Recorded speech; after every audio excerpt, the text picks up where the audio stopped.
नमस्कार मेरे प्यारे साथियों, ये हमारी तीसरी कड़ी है कर्म और भाग्य को लेकर। अच्छा, आज हम चर्चा करते हैं कि भगवान किसको चुनते हैं, भाग्य के भरोसे रहने वाले को, भगवान के भरोसे रहने वालों को, या अपने हाथ में अपने जीवन की लगाम लेने वालों को, जो अपने जीवन की बागडोर, अपने जीवन की जो लगाम है घोड़ों की, ये कह लो, उसको अपने हाथ में लेकर जीने वाले जो लोग हैं, भगवान उनकी हेल्प करते हैं, या जो भगवान के भरोसे रहते हैं उनकी हेल्प करते हैं। ये जो द्वंद्व है कि हम अपने काम अपने आप करें, भगवान के भरोसे छोड़ें, इसको आज क्लियर करने की कोशिश करते हैं। देखिए, जैसे कि एक होता है कर्म और एक होता है भाग्य के भरोसे। अच्छा, कर्म पर बात करते हैं, भाग्य के भरोसे को हम बाद में छेड़ेंगे। कर्म होते हैं तीन प्रकार के, एक होता है कर्म, एक होता है विकर्म और एक होता है अकर्म। अकर्म और कर्म के बीच में होता है विकर्म।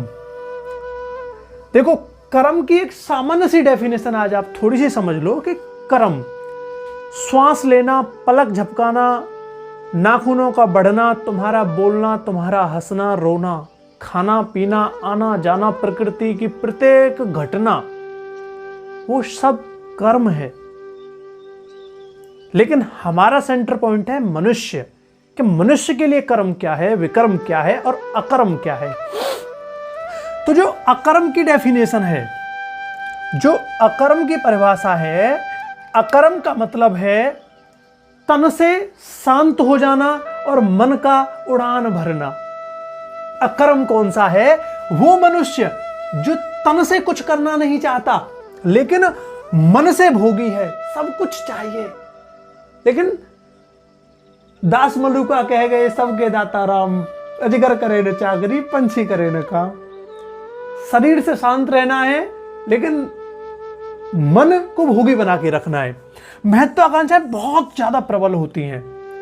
महत्वाकांक्षा तो पाल लेते हैं, आईएएस भी बन जाएं, आईपीएस भी बन जाएं, पुलिस में लग जाएं, दिल्ली पुलिस में लग जाएं, सीजीएल अधिकारी हो जाएं, पैसे वाले हो जाएं, गाड़ी हो, स्कोर। लेकिन ये सब करे कौन? भगवान करे भाई, कैसे भी भगवान करे।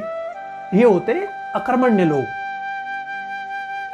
अकर्मण्य लोगों की सबसे बड़ी विशेषता क्या है? अकर्मण्य लोग अपने भोजन का बहुत ख्याल रखते हैं, अपने भोजन के लिए काम जरूर करेंगे, अपने सोने का बहुत ख्याल रखेंगे और अपने पैसे के लिए बहुत काम करेंगे। जो सामान्य लेवल की चीजें, सिर्फ अपने पेट के लिए, अपने बेटे के लिए भी मेहनत नहीं करते। अकर्मण्य लोगों की खास बात है वो सेल्फ समझ लो आप। न बेटा, न पत्नी, न पति, न कोई पुत्री, कोई मायने नहीं रखता। वो सिर्फ अपने लिए काम करते हैं। अपना खाना पीना सोना, मस्त रहना, न मिले झगड़ के ले लेना, झगड़ के भी न मिले तो मार के ले लेना, बस अपने लिए लेना।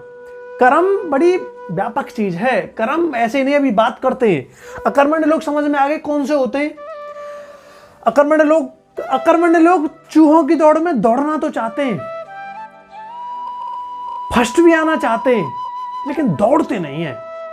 मेहनत नहीं करना चाहता जो इंसान, जो सामान्य लेवल का जीवन जी रहा है, जो सिर्फ सहज जीवन जी रहा है, मिल जाए और दुखी है कि कैसे भी मिले यार, ये है अकर्मण्य।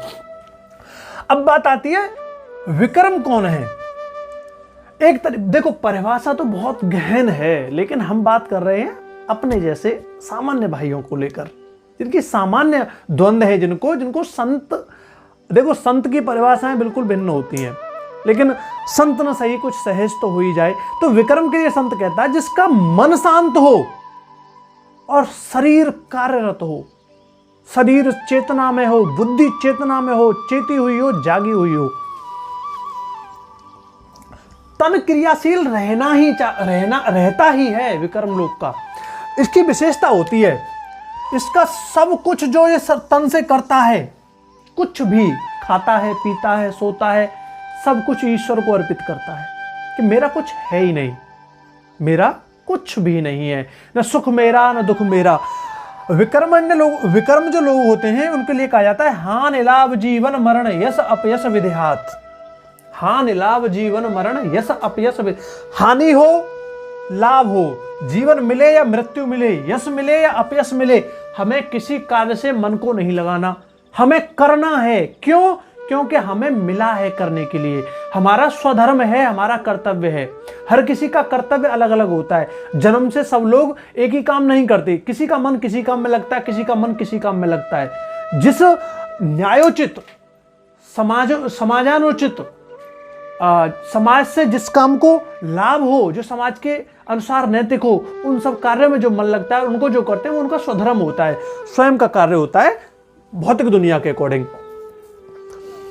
जो विक्रम लोग होते हैं ना, वो दौड़ते ही नहीं, वो कभी नहीं दौड़ते, शरीर से दौड़ते हैं लेकिन मन से कभी नहीं दौड़ते।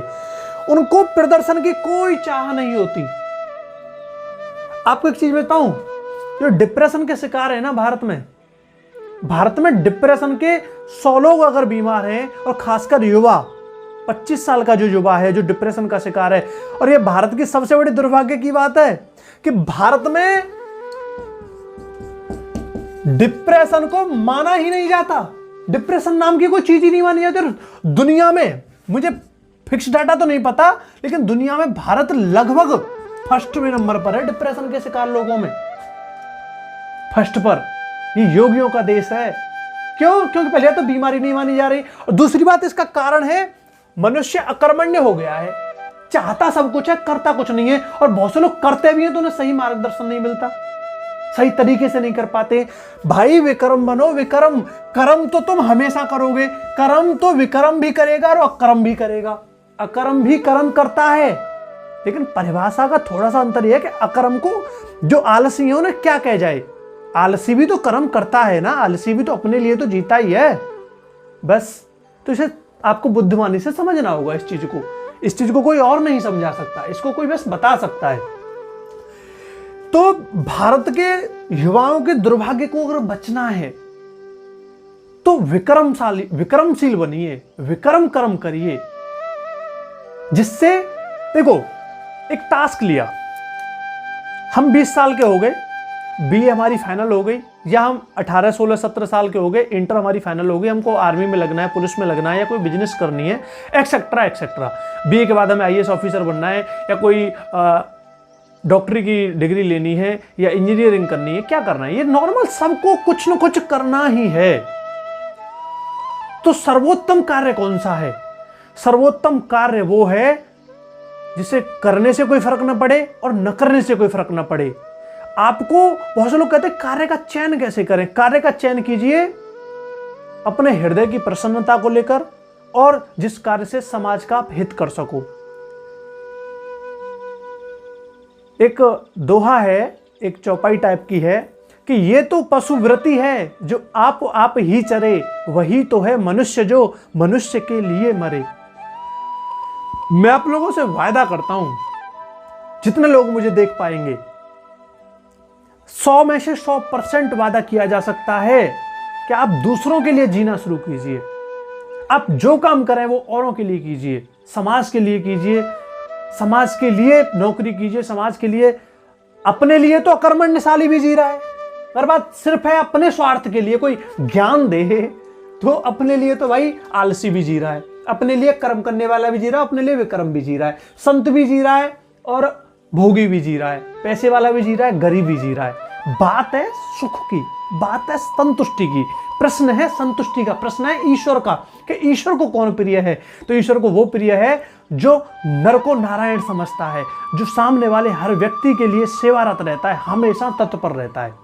आप इसे कैसे समझेंगे ये आपके ऊपर डिपेंड करता है। ईश्वर को वो पसंद है जो भाग्य के भरोसे, यार भाग्य के भरोसे का तो कंसेप्ट ही नहीं है, ये तो शब्द ही गलत चुन दिया लोगों ने, ये शब्द ही नहीं होना चाहिए, इसकी तो परिभाषा ही गलत दे दी है भाई। इसलिए कर्म तो हर व्यक्ति कर ही रहा है, आप अपने कर्म का सही चयन कीजिए, विक्रम कीजिए, विक्रम दोस्तों विक्रम कीजिए। आगे फिर देखते हैं कहां तक बात बढ़ती है।